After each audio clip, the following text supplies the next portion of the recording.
I'm just sharing some information. I'm not like well read or informed, but I just recently read this book called The Indigo Adults. I don't know if you guys have heard about indigo children at all. So definitely recommend this book if any of you guys ever see it. Definitely recommend it. I'm up for loaning it out as well. So just like a typical description of indigo children, what would you guys think of when you think of indigo children? Just like shout it out. Anything that comes to mind. What was it? Star Child. Star Child. Everyone in this room. Everyone in this room. Yeah. Yeah. What's stereotyping? Yeah. Sorry. So just like I consider myself more of a sometimes people associate like this indigo children are sometimes associated as being kids between the ages of I think it's between 5 and 7 to 25, which I think most of us are within that range. They're known to have these purpley indigo auras around them, known to have like psychic abilities, special abilities. So yeah, this is kind of like the typical description of indigo children. Another thing that just kind of relates to this, I'm going to get back to the description of them, is just the ages that we're in right now. And that's kind of what my talk about today is about. Just our age that we're in and where we've come from and kind of where we're going right now. So another way to describe the indigo consciousness, children, sorry, is that we're coming from a Piscean age. Any of you guys know astrology? Pisces kind of, it's a water sign, and it's about spirituality, it's about belief, it's about deception, and we're kind of entering every 2,500 years, we enter into a new astrological age. We're going into the age of Aquarius. And I'm just going to draw a quick little diagram for you guys here.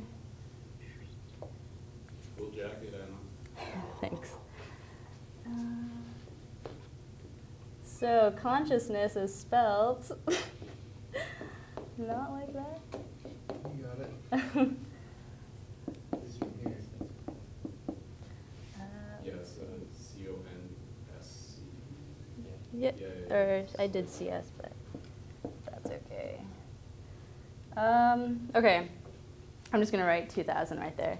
So right now, we've come, this is like 2,500 years.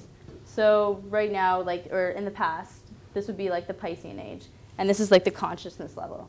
So what's happened is, if you think of it like a pendulum, it's going to be really intense in the beginning. And it's going to like slowly build up. And then at one point, it's going to like slowly slow down. Now, within this age, there's been like another consciousness that has like slowly been developing as this age is still current. So right now, this would be called like the Piscean age, and we are now entering the Aquarian age, which is going like this. And we've just started, and right now, we're kind of right here. So we're like at the overlap of ages right now. And Aquarius is known to be like the air sign. It's all about information, the mind, expansive. So another, like, in this book, it's interesting because they do a little quiz in the back, like, are you an indigo child? And they do a little quiz, like, do you find it difficult to be in groups, or do you find that you're misunderstood a lot of the time? Do you find that you can't communicate your ideas? To me, that just sounds like a teenager.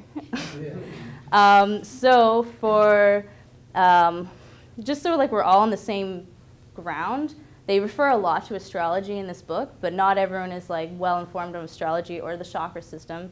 So I'm gonna go approach it from the facts and not really approach it from like an astrological perspective.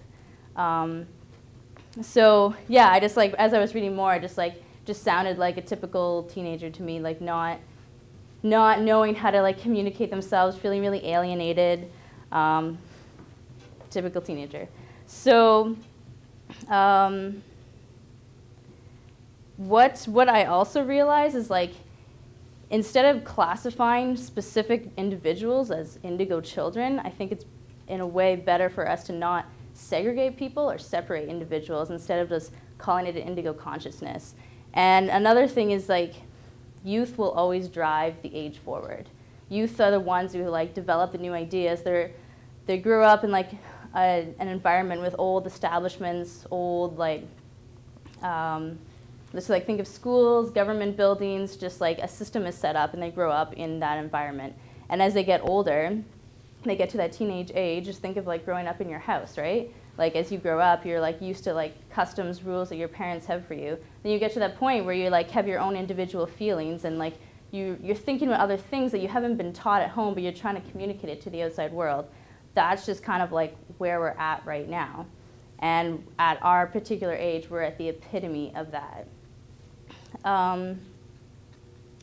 So I'm just going to talk about 2011 right now. Here we are, 2011. What do we see? What is like massive right now? Like how many people have cell phones here?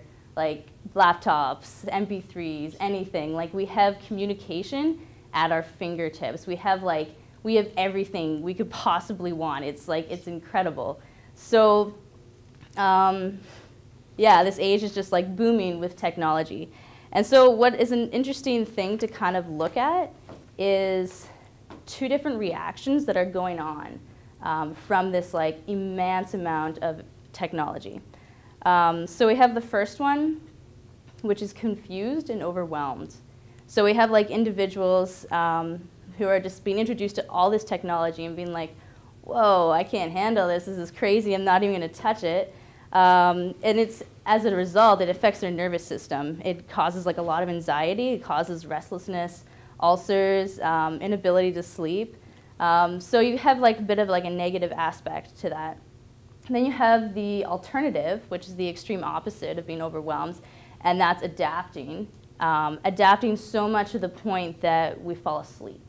So it's the individuals who are adapting technology and like their minds are going so fast and keeping up with technology so much that they become disconnected from the rest of their body.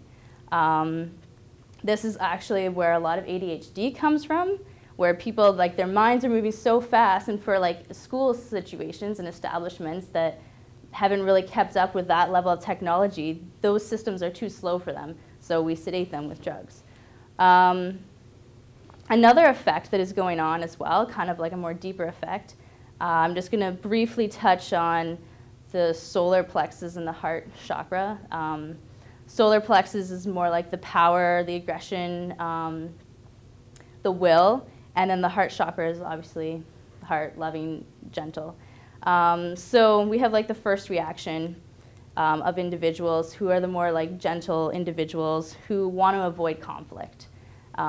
They compromise like all the time, put on masks for survival, want to just like adapt to what's going on, but in a very gentle way.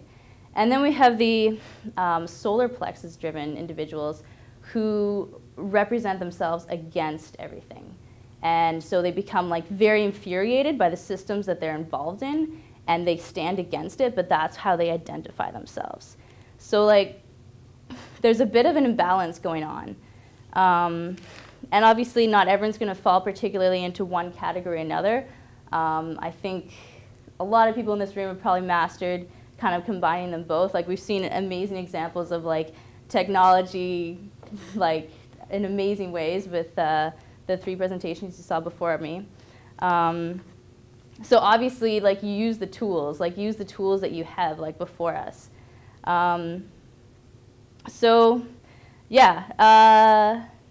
So what do we do with these reactions?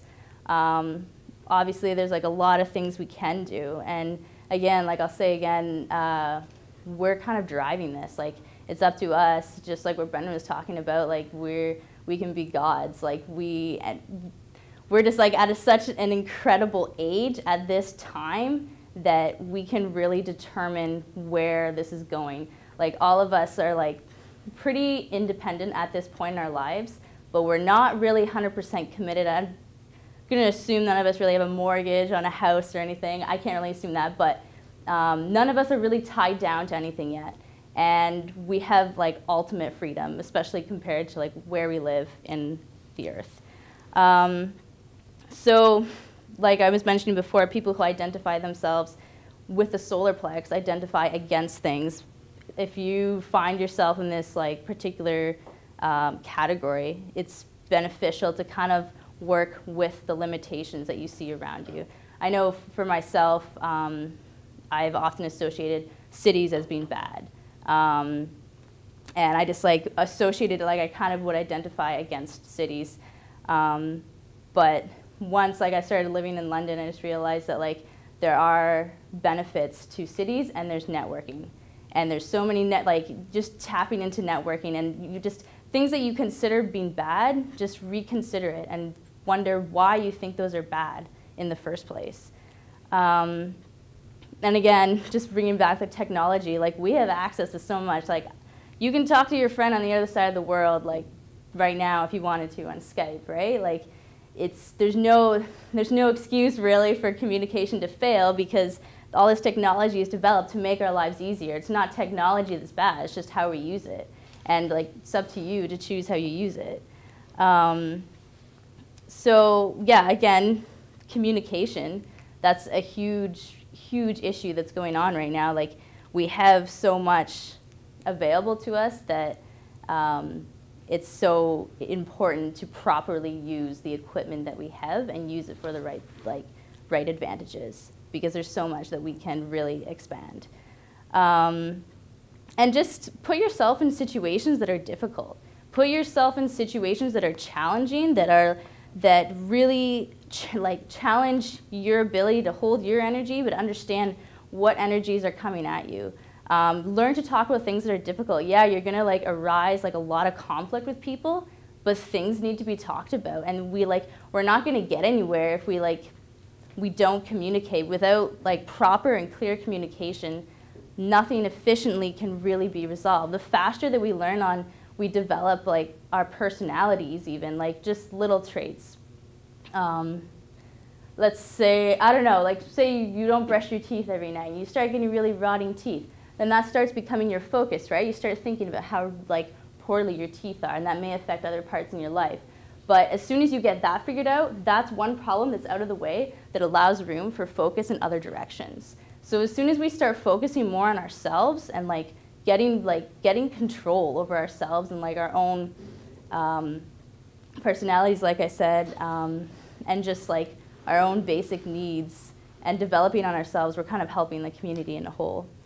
And hopefully we can eventually combine heart and power together and kind of emerge.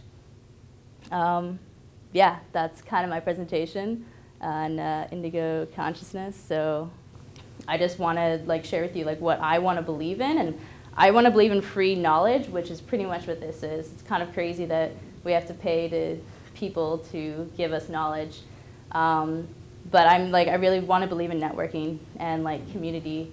So I don't know if I think networking is a huge part of it. If you know someone who knows how to do something, let's get together, let's share, let's learn together, let's start building the tribe. Gotta be on Facebook. But yeah, that's my presentation.